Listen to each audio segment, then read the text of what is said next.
여러분 안녕하십니까? 8월 26일 목요일 송범선의 오전장 분석 오늘도 힘차게 문을 열었습니다. 지난 거래일도 뉴욕 증시는 모두 상승으로 마감을 했습니다. 3대 지수 모두 오름세를 나타낸 뉴욕 시장이었는데요. 다우지수와 S&P 500 지수, 나스닥 지수 모두 소폭이지만 상승 흐름을 보였습니다. S&P 500 지수와 나스닥 지수는 이렇게 되면서 다시 또 사상 최고치를 경신한 모습이 나타나는데요. 아무래도 델타 변이 확산세가 정점에 달했다라는 분석이 나와주면서 시장에도 활기가 더해가는 모습이 나타나고 있습니다. 국채금리도 상승세를 보이고 있고요. 유가도 오름세를 나타내고 있습니다. 3대 지수는 어떻게 마감을 했는지 화면을 통해서 수치를 짚어보도록 하겠습니다. 수치를 좀 하나씩 짚어보시면요. 다우지수는 0.11%의 강세를 보여줬습니다. 35,405선의 거래를 마쳤고요. S&P 500 지수 역시도 0.22%의 오름세가 나타났습니다. 4,496선의 종가를 형성했습니다. 기술주 중심의 나스닥 지수도 0.15%의 오름세가 나타났습니다. 우리 시장에도 이 훈풍이 다소 빨간불을 켜면서 출발을 했는데요. 한국은행이 오늘 기준금리를 발표를 했습니다. 0.25%포인트를 상승한다라고 밝혀줬는데요. 뉴스를 좀 짚어보도록 하겠습니다. 뉴스를 살펴보시니까요. 이제 금융통화위원회가 이렇게 통화정책 기조를 바꾼 이유를 살펴보면 그동안 시중에 돈이 많이 풀린 부작용으로 가계대출이 또 증가를 했고 자산 가격이 상승하는 등 금융 불균형 현상이 심해진 데다가 이제 인플레이션 우려도 커지고 있기 때문에 이렇게 상승한다라고 밝혔습니다. 0.75%로 인상하는 기조가 나타났는데요.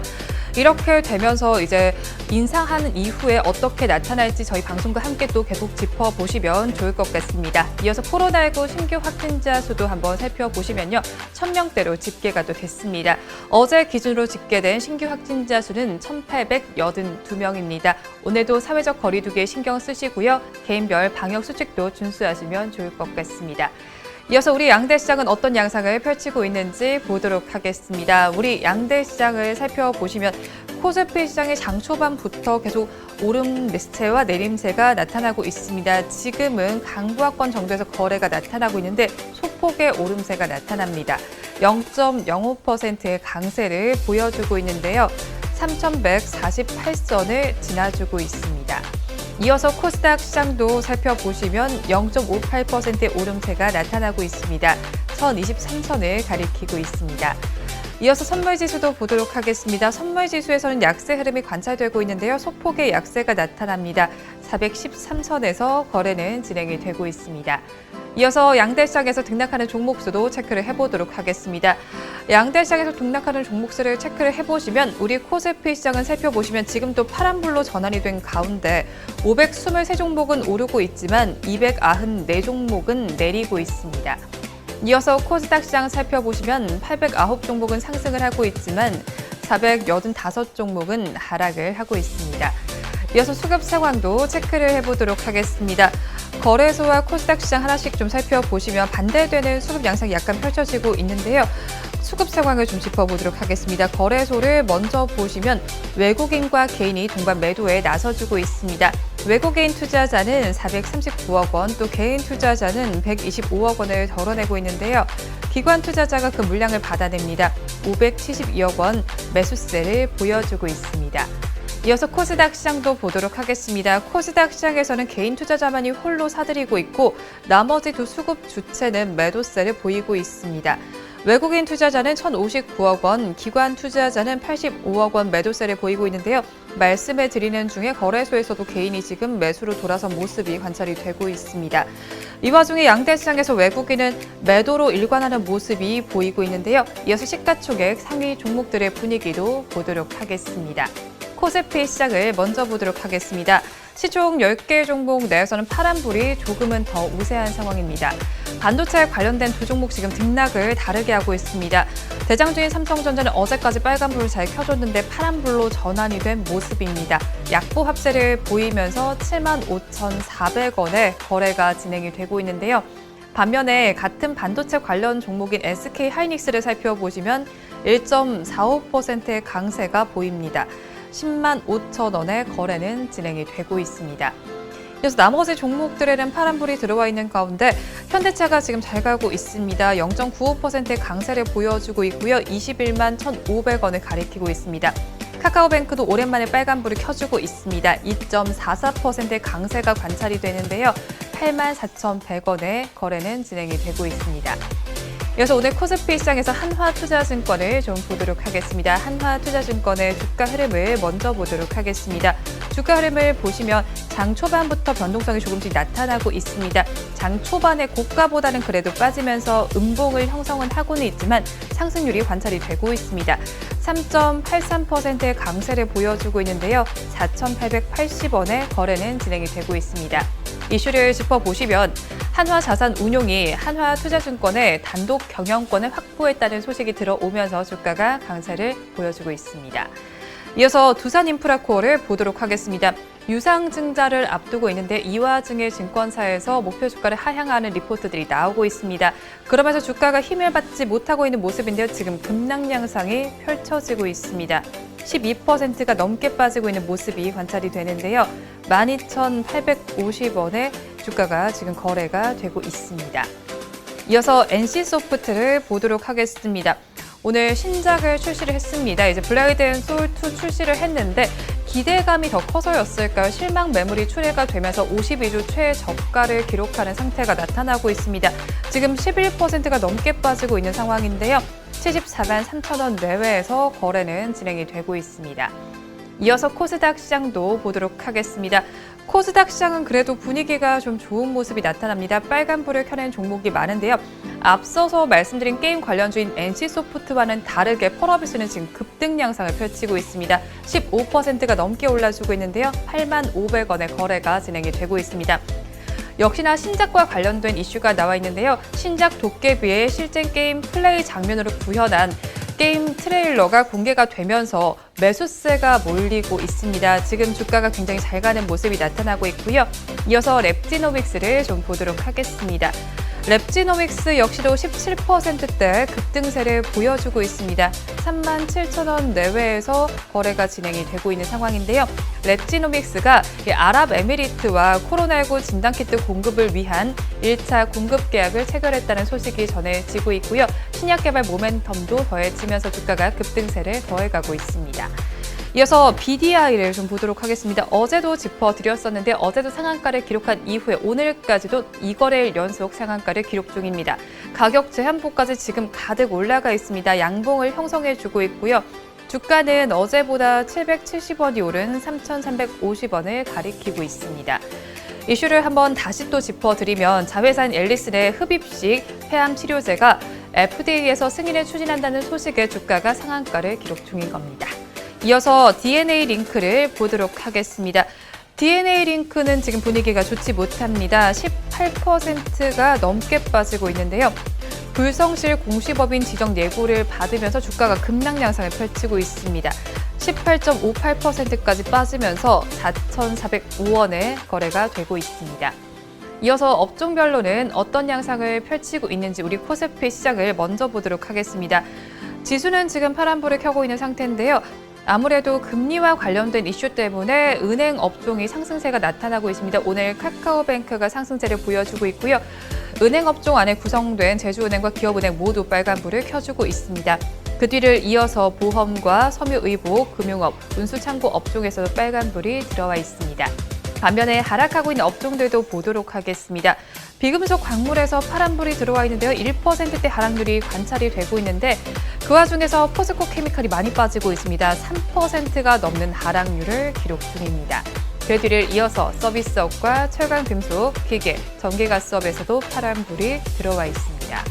코스닥 시장도 보도록 하겠습니다. 코스닥 시장에서는 디지털 콘텐츠 업종이 가장 잘 가고 있습니다. 3%가 넘는 강세를 보여주고 있는데요. 그중에서 게임 비례에서의 상승률이 가장 크게 나타납니다. 3.72%의 오름세가 나타나고 있고요. 그 뒤를 이어서 운송과 IT 소프트웨어, SBC, 방송 서비스, 통신 방송 서비스도 1%가 넘는 상승률을 기록 중입니다. 반면에 하락하고 있는 업종들도 보도록 하겠습니다. 출판 매체 복제 업종이 힘을 내지 못하고 있습니다. 1.28%의 하락률을 기록 중인 가운데 써메이지가 급락하고 있습니다. 13%가 넘게 빠지고 있다는 점 참고하시면 좋을 것 같고요. 그 뒤를 이어서 종이 목재와 통신 장비, 화학, IT 부품 업종에서도 파란불이 들어와 있습니다. 이 시간 외국인들은 어떤 수급 양상을 펼치고 있는지 상위 3개 종목을 중심으로 좀 보도록 하겠습니다. 외국인들은 지금 시간을 기준으로 SK하이닉스와 삼성전자, LG전자는 순매수를 해주고 있는데요. 반면에 NC소프트와 네이버, 삼성전자 우선주는 순매도에 나서고 있습니다. 지금까지 시황은 저와 함께 보셨고요. 자세한 분석은 전문가님 모시고 해보도록 하겠습니다.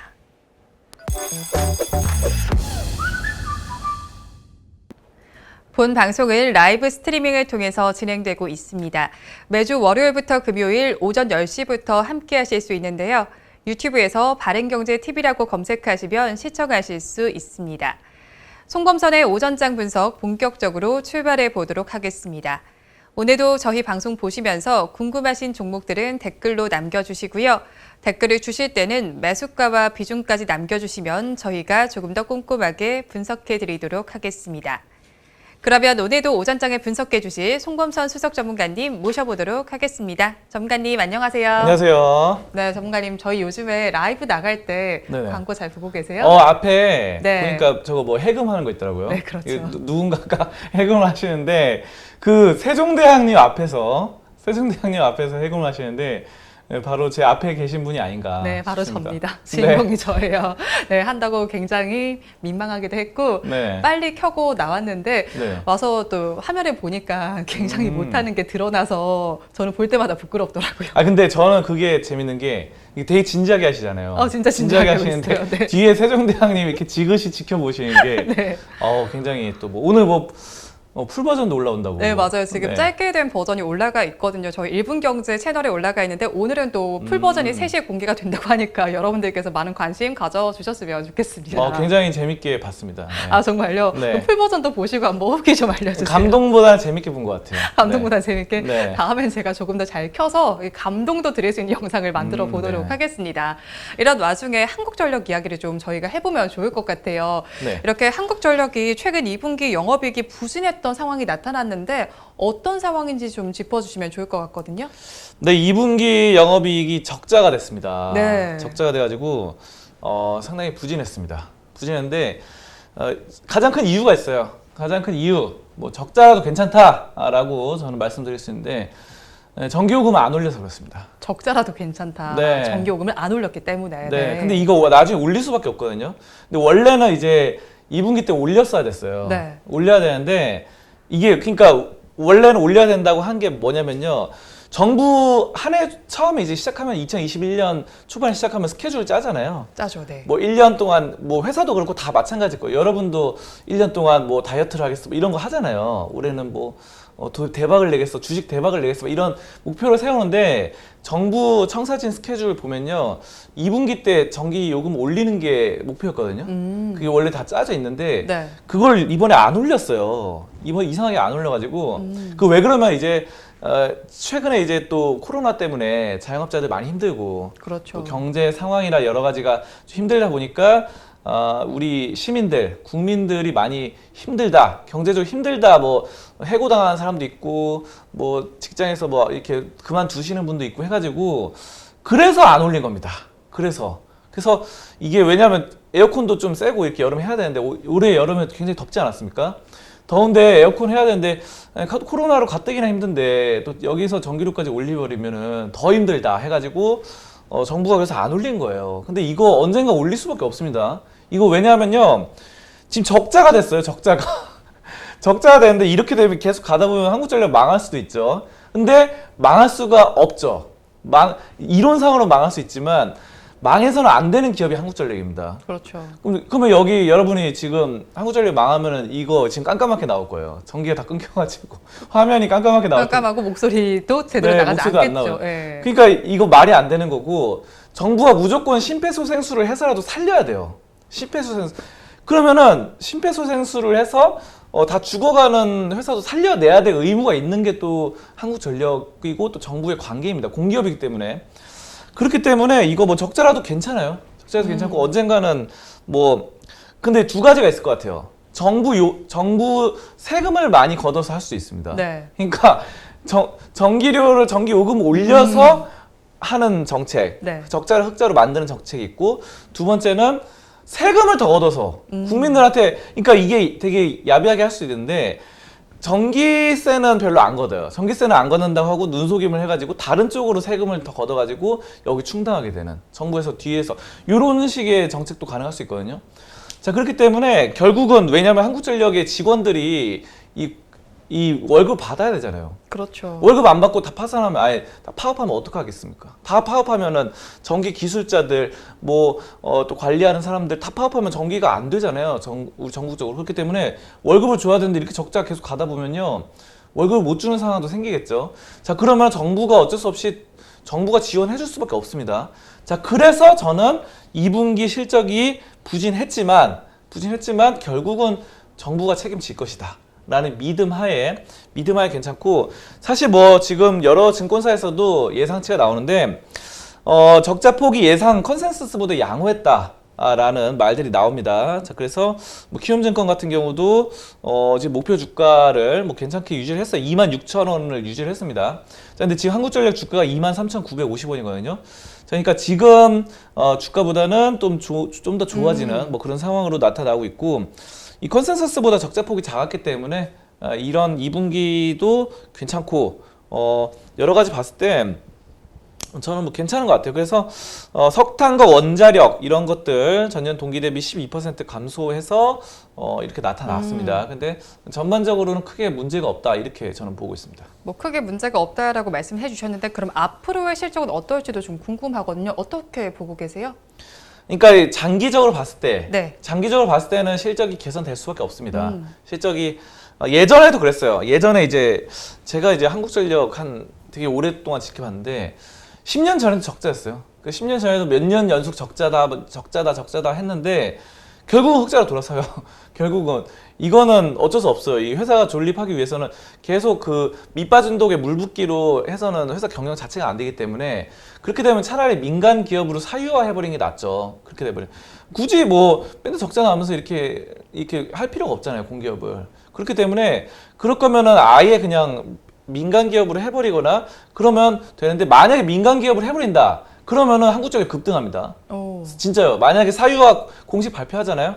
그러면은 이거 10만 원 갈 겁니다. 만약에. 근데 그럴 일이 거의 없다고 봐야 되고, 예전에 그런 적 있어요. KT 같은 경우도 원래 한국통신 그래가지고 정부에서 관리하는 공기업이었잖아요. 근데 이제 그걸 민영화 해가지고 이렇게 올라가는, 그때 잠깐 올랐어요. 반짝. 지금은 좀 떨어졌죠, 다시. 지금 떨어졌는데, 그런 민간화는, 왜냐하면은 지금 이렇게 요금을 못 올리는 것들을 민간에서 급등시켜서 올릴 수 있기 때문에, 자기 마음대로. 이미 또 시장 지배력이 어느 정도 받침이 되고 있어서 후발주자들이 어느 정도 따라오겠지만 그런 것들을 당분간은 거의 독점, 지금도 독점인데, 후발주자 따라와도 이 시간이 걸리잖아요. 몇 년 정도 걸립니다. 그 사이에 굉장한 마진성, 수익성을 창출할 수 있기 때문에, 그래서 주가가 올라요. 초반에 올랐다가 나중에 후발주자들이 혁신적인 전기 기술을 발표하고 그러면 떨어지겠죠. 그럴 가능성이 있죠. 자, 그렇기 때문에 그렇게 보고 장기적으로 봤을 땐 실적은 좋아질 수 있다. 근데 3분기는 현재 상태로서는 실적 부진이 당분간은 또 점쳐지고 있습니다. 그래서 지금 2분기에서 쭉 이어오는, 지금 이미 3분기 다 끝나가잖아요. 그렇죠. 3분기라 해봤자 7월, 8월, 9월인데 3분기 9월까지 봐야 되겠지만 거의 한 2달이 지났습니다. 그래서 제가 봤을 때는 이런 것들이 지금 3분기까지는 어느 정도 안 좋을 수 있다. 하지만 4분기 이후부터는 제가 봤을 때는 다시 좋아질 것이다. 이렇게 판단하고 있습니다. 맞아요. 3분기 이제 끝나가고 있다라고 말씀해 주셨는데, 그러면 앞으로 4분기를 또 봐야 되잖아요. 4분기 전기요금 인상 여부에 대한 이야기가 좀 나오고 있는데 어떤가요? 그러니까 이게 지금 4분기 때도 지금으로 봐서는 올리는 상황으로, 네. 원래는 이제 계획이 그렇게 짜져 있죠. 네, 무게가 그렇게 가 있는데. 네, 2분기 때도 올리는 거. 근데 이게 지금 이제 선거가 이제 대선이 내년에 그렇죠. 있잖아요. 네. 그럼 만약에 대선 후보들이 대선 공약에 나왔어요. 제가 대통령 하고 싶어요. 저의 대선 공약은 전기료를 올리는 것입니다. 이러면은 저를 뽑아주겠습니까? 안 뽑아주겠죠. 왜냐하면은 뭐야, 저 사람 대통령 선거 나온다는데 뭐 전기값을 뭐 2배로 올린다, 3배로 올린다, 뭐 이러면은 저 사람 안 찍어줘요. 왜냐하면 내가 힘들게 생겼으니까. 그렇죠. 그래서 지금 그런 공약을 내세우는 대선 후보는 없을 것 같고 다들 좀 동결을 좀 생각할 겁니다. 네. 그래서 대선 후보도 그렇고 지금 현재 정부도 마찬가지예요. 현재 정부도 지금 민주당의 집권을 계속 유지하려고 한다면은 그런 목표가 있다면은 다음 민주당 쪽으로 좀 이어주고 싶다라는 생각이 있으면은 정기 동결을 하지 않을까. 동결하지 않을까. 근데 여러 가지 정치적인 상황이 맞물려 떨어지는데 근데 이런 점들에 대해서 상당히 좀 부정적으로 보는 시각도 있어요. 왜냐하면은 이게 그런 거랑 마찬가지거든요. 나중에는 결국 올릴 수밖에 없고 정기료 동결이 당장은 좋은 일 같지만 나중에는 결국은 국민들의 부담이 될 수 있다. 네. 왜냐하면 실제로 지금 한국전력의 부채가 조금씩 올라가고 있어요. 부채 비율이 올라가고 있기 때문에 그 부채 비율이 만약 많이 올라도 한국전력은 망할 수는 없지만 그러면 빚을 진 거잖아요. 돈을 빌린 거니까. 그럼 이거 돈 언젠가 갚아야 되잖아요. 아무리 공기업이라도 갚아야 됩니다. 그렇죠. 그럼 이거 계속 적자나는데 어떻게 갚아요? 이거 국민들 세금 걷어가지고 더 다른 데서 전기세 안 올리면은 다른 세금 이상한 데서 뭐 부가가치세 이런 거 뭐 그런 거 있잖아요. 뭐 부동산 보유세라던가 유지세 뭐 이런 거 부동산 가지는 사람들이 더 내야 될 수도 있고 재산세 아니면 뭐 최악의 경우 우리가 제일 싫어하는 거 뭡니까? 주식세금을 갑자기 이거 양도소득세를 2023년인가 그때부터 매긴다고 하거든요. 주식도. 네. 예전에 원래 양도소득세 있긴 했는데 지금은 이제 10억 정도 이상을 한 종목 딱 굴리는 그런 고액 자산가들에 대해서만 세금을 내는데 이제는 1년, 2년 뒤에부터는 양도소득세 개정되는데요. 이게 지금 이미 정부가 계획을 잡고 있는데 5천만 원 1년에 5천만 원만 수익이 나면은 거기에 양도소득세를 물린다고 하거든요. 그러니까 그럼 이거는 지금 만약에 전업투자자분이라고 한다면은 그래도 5천만 원 벌어야 되겠죠? 5천만 원 번다. 내가 집에서 이렇게 하는데 그래도 고액으로 이렇게 또 굴리고 있는데 5천만 원 버는데 그럼 한 달에 한 400만 원 조금 넘게 벌게 되는데요. 야, 이거 세금이 양도소득세를 그때부터 내면요 엄청납니다. 한 20%를 더 내야 돼요. 기존의 거보다. 그러면 장난 아닌 거예요, 이거. 이제부터는. 그래서 그런 식으로 이상하게 주식 투자자한테 더 세금을 물리고 이래가지고 이 한국전력을 먹여 살리는 이상한 구조가 양성될 수 있거든요. 그러니까 저는 이거 자체가 말이 안 되는 것 같고 또 나중에 미래 언젠가는 이거 막아야 되기 때문에 미래 세대에게 부담을 떠넘기는 폭탄 돌리기다. 뭐 이렇게 보고 있습니다. 그래서 이게 이거 같아요. 이 댐이 있잖아요. 네. 댐이 있는데 댐이 이렇게 물이 흐르잖아요. 근데 댐을 이렇게 막아놨을 때 거기서 이제 균열이 가면은 물이 조금 새잖아요. 이렇게 구멍으로 조금 새는데 이걸 손가락으로 막는 거예요. 손가락 막아서 물을 못 나오게. 근데 이제 물의 수압이 세지고 뒤에서 나오는 압력이 세지면 결국은 터져버립니다. 이거 임시 방편입니다. 이거 결국 손가락으로 막는 것 자체가 임시 방편이고 언젠가는 터지기 마련입니다. 아니면은 댐을 다시 만들던가. 근데 지금 댐을 다시 만들 수는 없고 결국은 이제 적자가 생겼다는 건 벌써 이 균열이 갔다는 거예요. 벽에다가. 그래서 이거를 제가 봤을 때는 언젠가 올릴 수밖에 없기 때문에 지금 4분기 때는 여러 가지 정치적인 상황 또 대선 후보들의 공약 이런 것들에 따라서 안 올릴 가능성이 높지만 나중에는 올릴 수밖에 없는 상황이다 이렇게 보고 있습니다. 맞아요. 뭐 예상과는 다르게 전기요금이 동결이 되면서 적자폭이 조금 늘어난 상황인 것 같은데 그럼 한국전력의 주가 전망은 어떻게 보세요? 저는 지금 현재 아주 좋게 봅니다. 아주 좋게 보는데 지금 현재 재무 상황은 안 좋아요. 재무 상황은 부채비 올라가죠. 부채 올라오고 전기요금 동결돼가지고 적자 나고 있죠. 그러면은 만약에 재무제표만 따지면은 이건 지금 현재 안 좋은 기업이에요. 근데 저는 재무제표를 중요하게 생각합니다. 근데 그거를 한국전력은 예외예요. 한국전력은 공기업이니까. 네. 정부가 관리하는 이런 기업들은 반드시 회복될 수밖에 없고 독점기업이잖아요. 독점기업이기 때문에 독과점 기업은 굉장히 워렌 버핏도 긍정적으로 본 바가 있죠. 그래서 저는 쌀 때 사 먹을 수 있는 좋은 기업이라고 좀 생각을 하고요.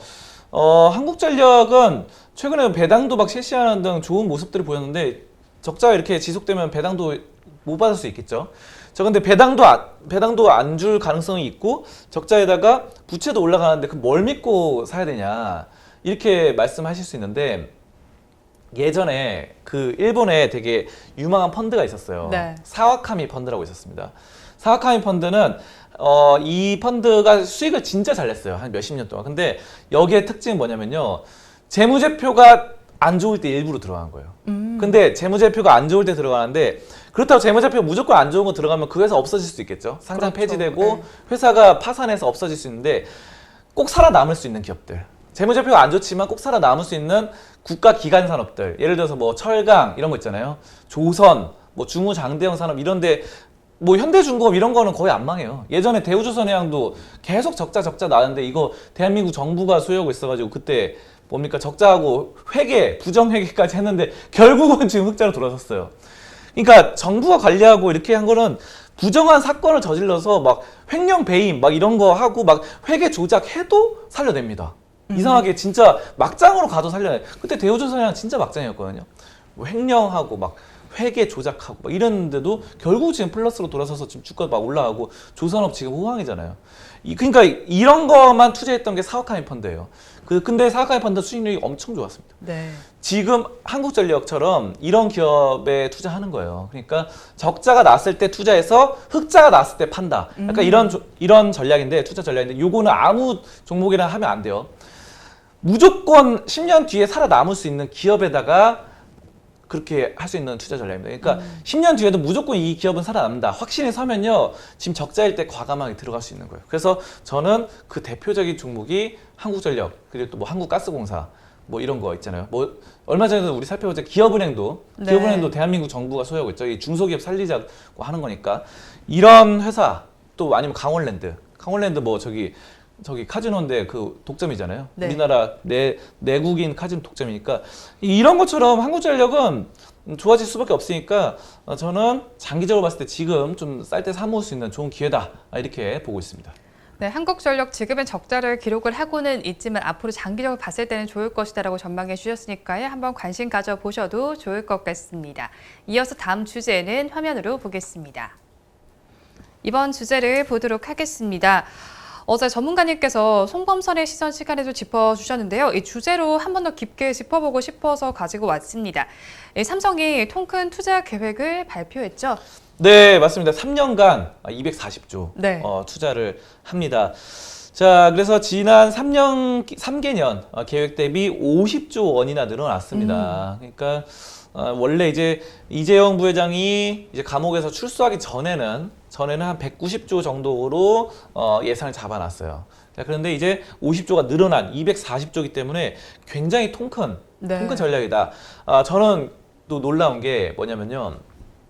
삼성이니까 이게 가능한 겁니다. 그러니까 아니 어떤 사람도 이렇게 말할 수 있어요. 아니 뭐 돈 투자한다는 게 뭐가 대단하다고 이렇게 솔직히 생각할 수 있잖아요. 네. 저도 처음에 그렇게 생각했는데 이거 삼성이니까 가능한 거고요. 다른 회사는 이렇게 투자 못 합니다. 왜냐하면요. 삼성전자는 유보금이 엄청나게 많아요. 유보율이요. 야, 이거 엄청납니다. 한번 저 모니터 화면 보실까요? 모니터 화면 보시면요. 이거 삼성전자거든요. 네. 삼성전자의 유보율 보세요. 자본 유보율 31,140%입니다. 이거 이렇게 엄청나게 큰 시가총액 1위 회사가 덩치도 큰데 31,000%를 보유하고 있어요. 이거는 와 이거 엄청난 거예요. 저는 제가 방송에서도 항상 말씀드리다시피 유보율은 1000%만 넘어도 많은 거거든요. 네. 1000%만 넘어도 그 회사의 자본 쌓아둔 돈이 건전한 거예요. 근데 31,000% 넘었다는 건요. 일반적으로 좋다고 생각하는 것보다도 30배 이상이나 돈이 많다는 거예요. 근데 만약에 이재용 부회장이나 아니면 삼성전자 경영진이 공격적인 투자자다. 그러면은 이거 유보율 한 1000%로 줄여면 이미 돈 다 써버렸습니다. 아니면은 자기네들 뱃속 채우려고 한다면요. 이미 월급 엄청나게 올려가지고 연봉 올려서 월급으로 다 받아먹겠죠. 자, 그런데 최근에 이재용 부회장 돈 엄청 적게 받습니다. 기업 총수치고는 진짜 적게 받죠. 진짜 월급이 거의 없다시피. 왜냐하면 지분은 많이 갖고 있으니까 이걸로 수익 내고 거의 없다시피 하는데, 그러니까 이게 지금 그만큼 경영진이 돈을 받아가는 것보다는 회사를 미래를 위해서 발전을 위해서 돈을 쌓아두고 있는 거야. 돈을 이 창고에. 네. 대부분의 회사들은 막 돈 다 써버리잖아요. 뭐 빚잔치 해버리거나 아니면은 뭐 월급 확 늘려버리는 거 아니면 뭐 맛있는 거 사 먹는다던가 아니면은 대규모 R&D 해가지고. 근데 물론 R&D 연구 개발도 좋지만 이런 게 필요한데 이렇게 유보금이 많으니까 240조나 오. 투자를 할 수 있는 겁니다. 이 돈이 없으면요 1조도 투자 못해요. 그러니까 이거는 거의 뭐 그냥 국가가 한 나라가 투자하는 규모보다도 큰 규모잖아요. 네. 솔직히 그러다 보니까 야 이거는 진짜 대단하다. 대단하다. 반도체랑 바이오, 5G 이런 네. 미래 먹거리들을 할 수 있는데 돈의 규모를 보면요 이거는 다른 회사가 좀 따라하기 힘든. 아무리 나도 좀 투자하고 기부도 하고 싶고 하지만 유보금이 없으니까. 유보금이 없는데 빚만 많아요. 다른 회사는 거의 다 보면요. 빚만 많은데 빚 갚기도 급급한데 어떻게 투자를 합니까? 그러니까 이거 여러분이 그래서 이런 회사를 투자를 하셔야 돼요. 네. 그러니까 이 유보금이 많다는 회사는 정말 여유가 있는 거예요. 여유가 있고 나는 뭐 반도체 사업 지금 당장 잘 안 돼도 상관없어. 안 돼도 어차피 유보금이 많으니까. 나 돈 많으니까. 부자들이 확실히 이렇게 할 수 있는 투자 기법이다. 정말 삼성전자는 부자고 믿고 살 수 있는 기업이다. 이렇게 보고 있습니다. 네, 투자 핵심을 비메모리 반도체로 꼽고 있는데 그럼 투자 규모는 어느 정도나 되나요? 그렇죠. 투자 규모, 비메모리 이번에 좀 열심히 하려고 합니다. 반도체 중에서도 세계 1위를 점하고 있는 메모리보다는 비메모리 쪽으로 키우겠다는 건데, 그러니까 삼성전자는 메모리 반도체로는 이미 세계 1위인데 이걸로는 부족하다. 이건 부족하다. 비메모리를 엄청나게 키워보자. 이 새로 사실 전 세계적으로 봤을 때 비메모리가 더 커요. 비메모리가 메모리보다 더 크기 때문에 이런 점들인데요. 그래서 이렇게 해서 반도체에 180조 원 중에서 90%인 140조, 150조를 집행을 했습니다. 반도체 쪽으로. 그래서 또 이번에도 211조 가량이 반도체에 좀 사용될 것이다. 뭐 이렇게 판단이 되고 있고요. 파운드리 중심의 비메모리 반도체로 지금 방향을 잡고 있는 겁니다. 그래서 증액된 50조 원이 이거 원래 이제 190조 정도였는데 240조로 50조를 증액을 했잖아요. 네. 이 계획을 새로 맞춘 것의 대부분이 반도체다라는 겁니다. 그래서 D램 쪽에 12조 원, 그리고 낸드 플래시 이쪽에 11조 원, 파운드리 8조 원, 뭐 이렇게 전사 R&D 연구개발 쪽에 18조 원 이렇게 합니다. 자, 그래서 이런 점들이 상당하고 지금 TSMC가 이제 대만에서 파운드리 쪽으로 잘하고 있잖아요. 그래서 TSMC를 또 경쟁하기 위해서 파운드리 쪽에도 대규모 사업에 투자를 하다 보니까 자, 그래서 삼성전자가 굉장히 또 파운드리 쪽에서도 강자가 되고 막강한 유보금을 바탕으로 또 대규모 투자 할 수 있을 것으로 전망이 되고 있습니다. 이제 관련해서 소부장 업체들이 수혜를 받게 됐는데요. 어떤 종목들에 좀 주목해 보면 좋을까요? 그렇죠. 뭐 소부장 좀 살펴보시면요. 많습니다. 삼성전자에 관련된 회사들이 많아가지고 네, 많겠죠. 뭐 한두 개로 또 압축해서 딱 볼 수는 없는데 네. 자 그러면은 뭐 하나씩 좀 저 보시면요 원익 기업들이 있어요. 원익. 그래서 저는 원익 뭐 IPS, 원익 머티리얼스 뭐 있는데요. 이 중에서 저는 원익 머티리얼스가 좀 괜찮은 것 같아요. 원익 머티리얼스. 그래서 원익 관련된 회사들이 굉장히 좀 이 비메모리 관련 매출이라던가 이런 점들이 굉장히 좋아지고 있습니다. 그래서 지금 한소케미칼도 좋고요.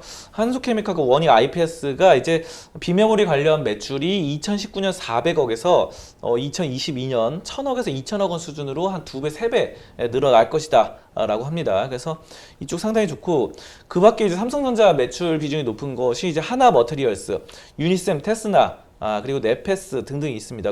많습니다. 자 그리고 반도체가 아닌데 또 좋은 수혜주 바로 삼성 바이오로직스가 있겠죠. 삼성 바이오로직스 같은 경우는 CDMO 위탁 개발 생산해가지고 제2의 또 이런 반도체 신화를 일으켜내겠다. 원래 이제 삼성전자가 이제 삼성그룹 자체가 삼성전자 해가지고 뭐 이렇게 반도체로 확 올라섰잖아요. 그렇죠. 확 올라섰다가 이제 또 반도체도 사실 경쟁자가 너무 많아져가지고 대만 이런 TSMC 이런 데 올라오기 때문에 또 새로운 미래 먹거리를 찾아봐야 되는데 이게 바로 바이오다. 그래서 삼성 바이오로직스에 대해서 지금 엄청나게 투자를 해서 이것이 이제 제2의 반도체다. CDMO 해가지고 뭐 5공장, 6공장 건설하고 난리 났습니다. 그래서 굉장히 많은 투자금을 받을 수 있다. 삼성 바이오로직스는 소부장은 아니에요. 네. 소부장은 아니지만 소재, 이런 부품, 장비 이런 쪽은 아니지만 또 이 중에서도 더 수혜를 많이 받지 않을까 싶습니다. 그래서 자 그런데 종목 많이 짚어봤는데요. 저는 그 중에서도 삼성전자가 제일 좋다고 생각합니다. 삼성전자가 다른 거 너무 이렇게 많이 하려고 하지 마시고 대장 중에 삼성전자가 제일 좋고 그리고 그 수혜를 받을 수 있는 거지. 네. 그렇다고 뭐 아까 말씀드렸던 여러 회사들이 삼성전자보다 더 수익률이 좋을 것이다라고는 저는 그렇게는 안 봅니다. 아무튼 그렇습니다. 네, 여러 소부장 업체들 좀 짚어주고 그 중에서 이제 또 삼성바이오로직스는 뭐 소부장 업체는 아니지만 한번 또 언급을 해주시긴 하셨는데요. 역시나 또 삼성전자의 주가 추이도 좀 봐야 할 것 같습니다. 지금은 오늘은 하락세를 좀 보이고 있는데요. 75,200원, 300원 정도에서 거래가 되고 있는 상황인데 지금 자리에서는 어떻게 대응하면 좋을까요? 그러니까 삼성전자는 이제 비중이 작으신 분들은 매집을 할 수 있는 좋은 찬스입니다. 자, 그런데 여기서 비중이 작은이라는 전제를 달았죠. 네. 그래서 저는 그렇게 봅니다. 비중을 삼성전자 비중이 10% 자산 포트폴리오 10% 넘어가시는 분들은 추가 매수하지 않기를 권장드려요. 너무 많아지면은 아무리 삼성전자라도 몰빵은 전 좀 안 좋아하거든요. 네. 몰빵 안 좋아하니까 10% 정도로 잡아두시고 10%보다 낮다라고 하시면 지금 추가 매수를 할 수 있는 좋은 타이밍이고 만약에 10%보다 자산 포트폴리오 비중이 높다라고 하신다면요. 그렇다고 뭐 섣불리 빨리 뭐 매도를 하다 이런 말씀을 안 드려요. 어쨌든 이 장기적으로 가져가면은 분명히 좋아질 수 있는 기업이기 때문에 자, 그래서 10%가 넘어가시는 분들은 추가 매수도 하지 말고 매도도 하지 말고 보류로 네. 유지로 이렇게 갖고 가시면 될 것 같습니다. 그래서 뭐 만약에 추가 하락이 나온다. 네. 하락이 나올 수도 있어요. 그렇죠. 하락이 나올 수 있기 네. 때문에 그때 이제 추가 매수해도 늦지 않으니까 이건 이제 천천히 보시면서 지금 느긋하게 보시면요. 네. 언젠가 올라갈 수 있어요. 올라갈 수 있기 때문에 그 믿음의 끈을 놓치지 마시고 계속 삼성전자 가져가셨으면 좋겠습니다. 네, 삼성이 통큰 투자 계획을 발표했습니다. 그래서 관련해서 소부장 업체들의 주가도 좀 꿈틀대고 있고 삼성전자의 주가에도 어떻게 대응하면 좋을지 알려드렸으니까요. 한번 투자에 참고해 보시면 좋을 것 같습니다. 주제는 여기서 마무리해 보도록 하고요. 이어서 여러분들께서 기다리고 계시는 송범선의 종목 분석 시간입니다. 오늘도 여러분들께서 달아주신 댓글 중에서 한 종목을 선정했습니다. 오늘 알아볼 종목은 미투젠입니다. 미투젠은 니콜라 테슬라님께서 댓글을 주셨는데요. 미투젠 분석 부탁드립니다. 매수가는 24,091원, 비중은 5%입니다. 반등할 수 있을까요? 라고 댓글을 주셨는데요. 미투젠 지금은 오늘은 보니까 22,200원에 시작을 해서 지금은 22,250원에 거래가 되고 있습니다. 한마디로 얘기해 주세요. 수익성 좋다. 수익성 좋다. 저는 이제 반등할 수 있을 것인가? 라고 질문하셨는데 네. 저 반등할 수 있을 것으로 보고 있습니다. 반등할 수 있다. 네, 그리고 반등을 해야 된다고 생각합니다. 네. 왜냐하면 이게 지금 수익성이라던가 재무 구조가 너무 좋은 기업이거든요. 근데 이걸 반등을 많이 못 하잖아요. 그러면은 주식의 가격이 그 재무제표에 비례한다. 수익성과 성장성에 비례한다는 주식의 가장 기본적인 원칙이 깨지는 것이기 때문에 네. 반등을 반드시 해야 된다라고 생각하고 이때까지 보면요 항상 반등을 했습니다. 이런 기업들은. 그래서 반등을 할 수 있을 것으로 보고 있습니다. 일단은 이게 수익성이 얼마나 좋으면요 영업이익률이 40%대입니다. 오. 야, 이거는 저도 깜짝 놀랐습니다. 이거 한번 화면을 통해서 한번 볼게요. 이거 지금 미투온인데요. 미투온 재무제표인데요. 밑에 좀 보시면요. 미투젠 재무제표죠? 미투젠. 네. 미투젠입니다. 미투젠 보시면 영업이익률이 야, 이거 40%대입니다. 이거 엄청납니다, 이거. 그러니까 이게 지금 4년 연속 40%대거든요. 이거는 엄청난 성장성이 있는 회사입니다. 깜짝 놀랐습니다. 이거 사실 별로 관심 없는 종목이었어요, 저는. 자, 근데, 순이익률도 33% 뭐 이렇게 나오고 엄청 높고요. 뭔가 부채가 없어요. 8%입니다. 무차입 경영을 하고 있어요. 유보금이 별로 없긴 한데, 그래도 뭐 부채가 없으니까 뭐 크게 무리는 없죠. 자, 그래서 이 성장성, 수익성이 너무 좋다. 와, 숨은 보석이구나. 이렇게 생각하고 있고요. 매출액이 뭐 계속 꾸준히 늘어납니다. 최근에 원래 800억대에서 1,300억대까지 1,000억대를 넘어섰습니다. 영업이익률 뭐 늘어나고 있고, 뭐 이거 뭐 PBR 약간 높긴 한데 2.5%면 그래도 괜찮은 것 같아요. 놀라운 성장성이기 때문에. PER이 6이고 굉장히 싸죠. 근데 현금 배당률이 5.7%예요. 야, 이거 배당을 1년에 5%나 5.7%나 주니까 은행 이자가 1% 2%인데 이것만 갖고 가면은 그냥 장기 투자하면 매년 5%씩 받을 수 있겠네. 이런 생각이 듭니다. 자, 이거 상당히 좋은 것 같아요. 제가 봤을 때. 아까 제가 미투원 말씀드렸는데 미투젠의 최대 주주가 미투온입니다. 오. 미투온 41%. 엄청 많이 갖고 있어요. 자, 그런데 이렇게 놀라운 성장성이 보이거든요. 배당도 많이 주고. 네. 그러니까 고배당 성장주다. 어. 고배당 성장주. 부채가 8%라서 무차익 경영이니까 절대 안 망해요. 부채가 거의 없으니까. 근데 주가 보세요, 이거. 이상합니다. 이 도대체 미스테리입니다. 이거 왜 이렇게 되는지 모르겠어요. 그래서 뭐 가끔 주식 시장에서 왜곡이 일어나니까 36,000원까지 갔다가 네. 상장한 지 얼마 안 됐죠? 상장한 지 얼마 안 돼서 지금 보니까 지금 뭐 주봉, 월봉 다 봐도 2020년 8월에 상장했습니다. 2020년 8월에 상장했는데 이 상장하고 잠깐 반짝 좋았다가 계속 떨어졌어요. 네. 계속 떨어져가지고 제가 봤을 때 이거는 이제 좀 가야 된다. 갈 수밖에 없다. 저는 이렇게 보고 있고 그렇습니다. 이런 종목 올라가요. 대부분 제 경험상 보면요. 이렇게 너무 많이 떨어졌고 올라갑니다. 너무 걱정 마시고요. 이번에 근데 또 뉴스 보니까 자사주 매입도 했더라고요. 네. 자사주 이거 너무 싸니까 좀 자사주 매입한 것 같고 괜찮은 것 같아요. 그리고 소셜 카지노 시장에 진출을 했거든요. 소셜 카지노 해가지고 구글 플레이, 애플 앱스토어 뭐 이런데 해가지고 그냥 카지노가 이제 오프라인 카지노 잘 안 되니까 온라인 카지노는 또 잘 될 거 아니에요. 사람이 도박 심리를 멈출 수 없으니까. 그러다 보니까 온라인 뭐 모바일이라던가 핸드폰, 컴퓨터 이런데 카지노 하면요. 또 이 손맛으로 땡기는 손맛, 뭐 바카라 뭐 이런 거 있잖아요. 그런 쪽으로 해가지고 게임 뭐 이런 식으로 해가지고 잘 할 것 같아요. 미투증. 그래서 걱정 마시고 그냥 계속 가져가셔도 좋고 만약에 더 빠지잖아요. 주가 그러면 지금 비중 5%밖에 안 되니까 5%더 추가 매수하셔도 좋다. 저는 이렇게 보고 있습니다. 네, 니콜라 테슬라님께서는 지금 주가 추이를 보니까 매수하신 가격에 비해서 마이너스권인 것으로 보이긴 하는데 그래도 이 기업 자체가 수익성이 좋다라고 합니다. 앞으로 좀 장기적으로 바라보시면 주가도 발맞춰서 가지 않을까라고 전망해 주셨으니까요. 한번 참고해 보시면 좋을 것 같습니다. 종목 분석은 여기서 마무리해 보도록 하고요. 이어서 전문가님의 관심 종목을 체크해보는 손범선의 시선 시간입니다. 오늘 전문가님의 레이더망에는 어떤 종목이 걸려 있었을까요? 전문가님 오늘은 어떤 종목 가지고 오셨나요? 네, 오늘은 빙그레입니다. 빙그레, 네. 네, 빙그레가 이제 또 빙그레 웃을 수 있는 네. 그런 상황이 되고 있습니다. 혜태와 합해서 지금 업그레이드 될 것이다 라고 저는 보고 있고요. 혜태 아이스크림 인수를 했어요. 자, 그래서 근데 이거를 좀 부담스럽게 생각하시는 분들이 많더라고요. 그래서 지금 최근에 주가가 좀 떨어지긴 했습니다. 네. 근데 뭐 여러 가지 감가상각비라던가 아니면 여러 좀 부담스럽다라고 하는데 저는 그렇게 봐요. 가장 근본적으로 보시면요. 빙그레 그러면요. 여러분이 딱 떠오르는 이미지가 아이스크림이잖아요. 그렇죠. 아이스크림, 빙그레 아이스크림 많이 팔리죠. 슈퍼마켓, 뭐 마트 이런 데서 많이 팔립니다. 자, 그런데 혜태 아이스크림도 많이 팔려요.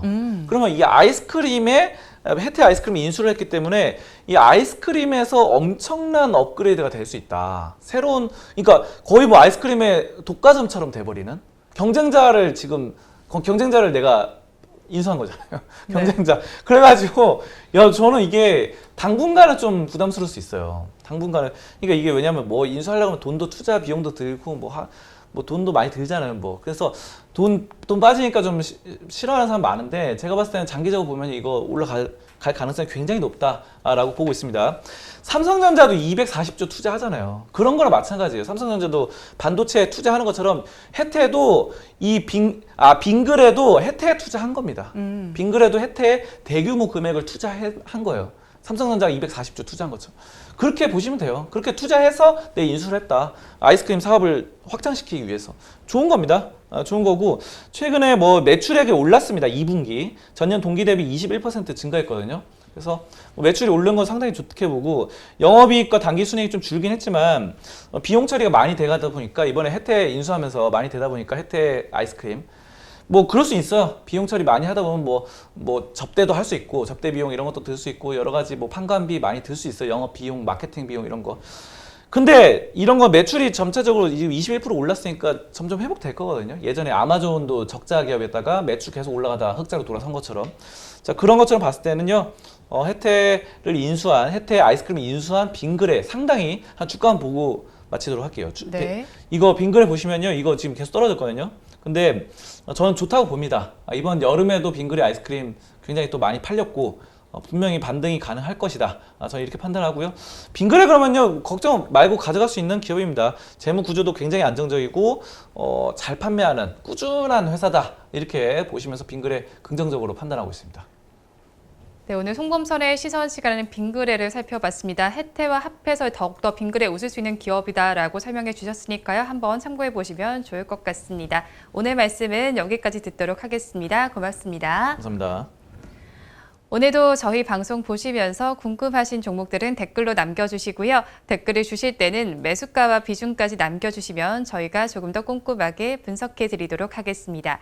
우리 양대시장의 분위기 조금 더 짚어보고 넘어가도록 하겠습니다. 우리 양대시장 혼조 양상을 펼쳐주고 있는데요. 코스피 시장이 지금 약보합권에서 거래가 되고 있고 코스닥 시장은 강보합세를 유지를 해주고 있습니다.